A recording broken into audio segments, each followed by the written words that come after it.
Ilara woke before the sun, her small hands already working to sweep the cold stone floor of the manor. The air smelled of ash and damp wood. Outside, the first birds of the morning sang softly, but inside, her stepmother's voice was already sharp, cutting through the silence. "You will never be chosen," Morwen said, her voice like ice.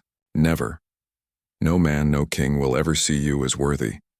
Ilara's heart sank as it always did.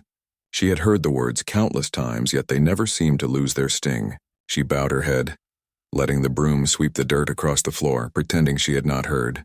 But inside she felt a spark of quiet rebellion, small and fragile, like a candle flickering in a dark room. Her life had always been hard. Her father, a gentle man of little power, had died when she was a child. Morwen, her stepmother, had taken over the manor and treated Ilara as little more than a servant. Her stepsisters laughed at her, threw her clothes to the floor, and whispered cruel jokes behind her back. But in the nights when the wind whispered through the cracks in the walls, Ilara dreamed of something more. She dreamed of the world beyond her small village, of forests deep and dark, of mountains that touched the clouds, and most of all, of the great palace where the Alpha King ruled, the Alpha King. People spoke of him in hushed tones, calling him ruthless and terrible. Some said he could command the wind, bend men to his will, and even speak with the shadows themselves. Yet others whispered that he was searching, not for a woman of noble blood, but for one who had courage, kindness, and a hidden strength no one else could see. Ilara had never believed she could be that person. She was small, quiet, and overlooked. She had no magic, no power, only her heart, and yet she sometimes felt deep inside that the world had not finished with her yet. That day the village was alive with excitement. The festival of the moon had begun, a night when the villagers left offerings for the spirits and danced under silver light. Banners fluttered in the wind, and the scent of roasted bread and sweet fruits filled the streets. Ilara had been forbidden to go, but she slipped out quietly, weaving through the crowd with careful steps, her heart pounding with a mixture of fear and longing. She had barely reached the town square when the ground seemed to tremble. People gasped and a hush fell over the crowd.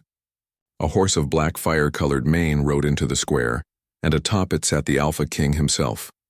His eyes were sharp and piercing like twin storms, and his presence seemed to bend the very air around him. Men bowed, women curtsied, and even the village elders seemed to shrink under his gaze. Ilara's heart froze. She had only heard stories, never believed she would see him with her own eyes. And yet he was there, closer than she had ever imagined. He looked around the square, his gaze searching, and then, impossibly, it landed on her.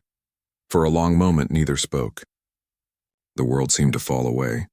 The laughter, the music, the wind, all vanished under the weight of his gaze. Ilara felt exposed, but also strangely seen.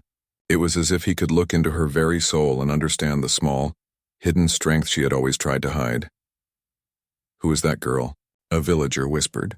The king's lips curved slightly, almost imperceptibly. "She is different," he said, and the words seemed to echo in Ilara's chest like a bell. Before she could think, the crowd parted, and he approached her. His presence was overwhelming, yet he did not intimidate her the way others did. Instead, he seemed to expect something of her, something she was only beginning to understand. "Ilara," he said, his voice low, smooth and commanding. "Come with me." Her heart raced. She had never heard him speak her name, never imagined it could sound so chill, and yet fear and doubt clawed at her mind. "I am not worthy. I am not chosen. I am nothing. Who are you?" she asked, trying to keep her voice steady. "I am the Alpha King," he replied simply, "and I am looking for someone who can stand by my side, someone who will not bend to fear, who will not hide from the world, who carries a light within even when the darkness surrounds them." Ilara felt her breath catch. Was he speaking to her? Was he really talking to her? But Morwen had been watching from the shadows, her lips curling into a cruel smile. She stepped forward, her voice loud and sharp. "Do not be fooled, my king. She is nothing. She is weak and useless, unworthy of your time," the crowd murmured. Some looked at Morwen with fear, others with curiosity. Ilara felt her face burn, but she did not step back. She could feel the king's gaze, steady and unwavering, like a shield against Morwen's venom. "She is chosen," he said, his voice cutting through the noise. "I see something in her that you cannot." Morwen's face twisted with rage, and she turned to leave, muttering darkly under her breath. But Ilara did not care. Her heart swelled with a strange mixture of fear, hope, and wonder. She had never imagined such words could be spoken to her. That night, under the silver light of the moon, the king led her to a quiet courtyard, away from the prying eyes of the villagers. The air smelled of jasmine and night rain. The moon reflected in his eyes, making them seem both terrifying and gentle at the same time. "You must know," he said, his voice softening, "that being chosen is not the end. It is only the beginning. You will face trials, you will face danger, and you will face the darkest parts of yourself. But I believe you can endure." "You must," Elara nodded, though her hands trembled. She did not fully understand what it meant, only that the king had seen her, truly seen her, in a way no one else had. For the first time she felt the weight of possibility, the spark of destiny igniting within her chest. But danger was never far. Morwen had whispered a curse before she left the square, and Elara could feel its shadow in the wind, in the hush of the night, in the way the trees seemed to bend toward her as if warning her. The king noticed it too, his jaw tightening as he glanced toward the manor that rose on the hill beyond the village. "Do not fear her tricks," he said, but his eyes were shadowed. "She will not give up, but neither will I." The night stretched on, full of quiet tension. The villagers slept, unaware that their lives had shifted with the arrival of the king, and that Elara's own life would never be the same. She wandered through the moonlit garden, feeling the soft brush of leaves against her hands, feeling the cool stone under her feet, and yet, above all, feeling the weight of the choice that had been made for her. By the time the first light of dawn touched the horizon, Elara knew two things. First, that she could no longer pretend to be small or invisible, and second, that the world of kings, of power, of danger, and of the unknown had opened its doors to her. She had been chosen, and yet shadows lingered. Morwen's curse, the whispers of the villagers, the unknown trials awaiting her, all these pressed against the fragile bubble of hope she held. But beneath it all, there was something stronger, the quiet, stubborn, unyielding spark that had always lived in her heart. She took a deep breath and stepped forward, ready to meet whatever destiny awaited her. The Alpha King had claimed her, and there was no turning back. And in the darkness far beyond the walls of her village, Morwen watched with narrowed eyes, whispering a promise. "You may be chosen, girl, but the shadows will find you yet." Elara had never seen a castle like the Alpha King's. The walls were tall and dark, carved from stone that seemed older than time itself. Towers reached into the sky like jagged teeth, and banners flapped in the wind, black with silver symbols that shimmered like starlight. She felt small as she walked through the gates, yet something deep inside her refused to shrink. The king walked beside her, his presence steady and commanding. Even in silence, he made the corridors feel alive, as if the very walls recognized him and bent to his will. Yet, for all his power, Elara began to see something else. Moments when his expression softened, when his gaze lingered with curiosity and perhaps even care. "You must understand," he said, his voice low as they entered the great hall, "that the choice I made does not mean the world will accept you. You will face those who doubt you, who will try to break your spirit. You must stand strong." Elara nodded, her heart racing. She had already felt the weight of the villagers' whispers, Morwen's hatred, and the shadow of doubt she carried in herself. Now in the castle, the trials would be greater. Yet she felt a spark, a courage that surprised her. She had been chosen. That alone gave her a strange power. The court was waiting.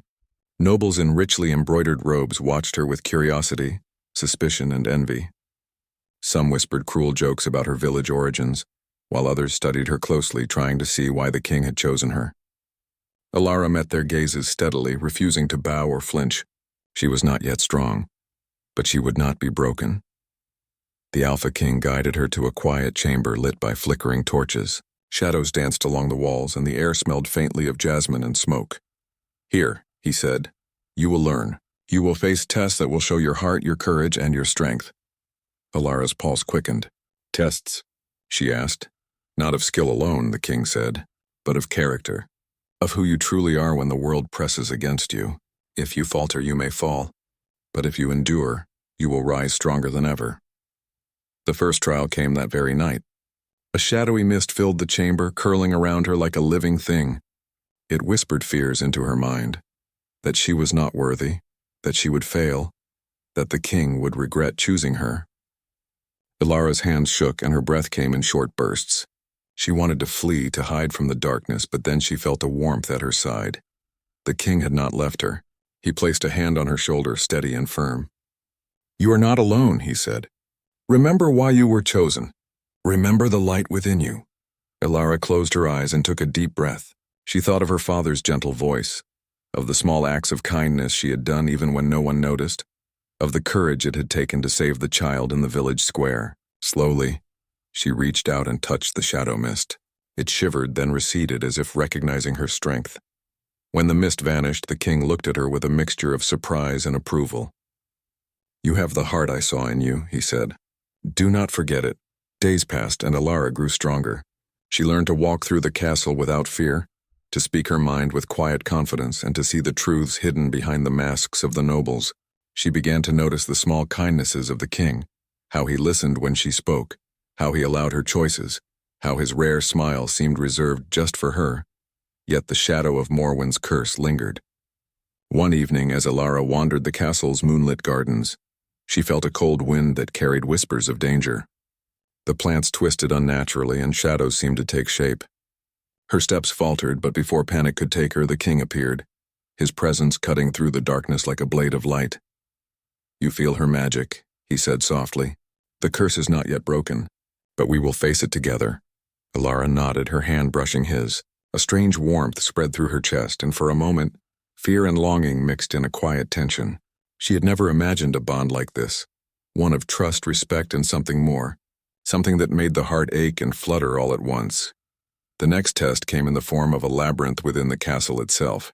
The walls shifted like living stone, and magical illusions sought to confuse and frighten her. She faced visions of failure, of the king abandoning her, of Morwen's laughter echoing endlessly.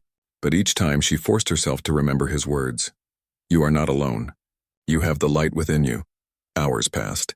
Exhaustion pressed against her, but she pressed on. And then, in the center of the labyrinth, she found a small silver mirror. In its reflection, she saw not herself, but the courage, kindness, and strength that had always lived in her heart.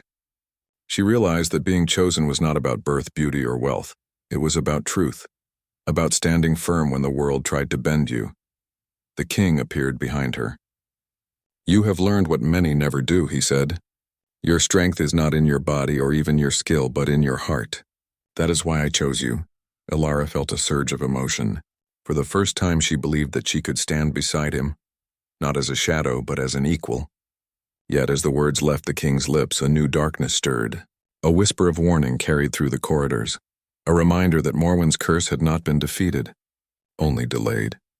That night, as they walked under the moonlight, Ilara felt the quiet tension grow between them. The air seemed charged, as if the castle itself held its breath. She glanced at the king, who looked at her with a mixture of awe and something she could not name. "You are not like anyone I have ever known," he said, his voice soft. "And I trust you. I believe in you." Ilara's heart thumped wildly. Words failed her, but a single nod conveyed all she felt: fear, hope, and a longing that could not yet be named. For the first time in her life, she felt truly seen, truly chosen, not just for what she could do, but for who she was. But the shadows never sleep. Morwen had not given up. In the distance, in a tower far above the castle, she whispered to the winds, her magic twisting like smoke.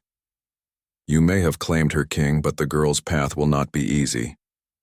The shadows will rise and the trials are only beginning." Ilara shivered but did not step back. She felt the king's hand brush hers, firm and protective, and knew that together they could face whatever darkness came. She was no longer just a girl from a village. She was chosen, and her heart had grown strong enough to face even the deepest shadows. The castle was quiet as they reached the highest tower, where the moonlight poured through tall windows. The king turned to her, his expression unreadable. "Rest now," he said. "Tomorrow will bring new challenges, but remember this. Courage is not the absence of fear. It is the decision to stand despite it, and I will stand with you." Ilara looked at him, the words settling deep into her heart. For the first time, she felt the fragile spark of destiny grow into a steady flame. She had been chosen, not just by the king, but by her own courage, by the quiet strength she had always carried. And yet the castle's shadows were long. Beyond the walls, beyond the moonlight, Morwen's curse lingered, waiting for the right moment to strike. The trials were far from over. But for now, Alara closed her eyes, and for the first time in her life, she felt safe, strong, and not alone. The night held its breath as if the entire kingdom waited for the dawn. And in that silence, Alara and the Alpha King shared a quiet understanding. Their bond had begun, forged not by power or blood, but by courage, trust, and the promise of a journey that would change both of their lives forever.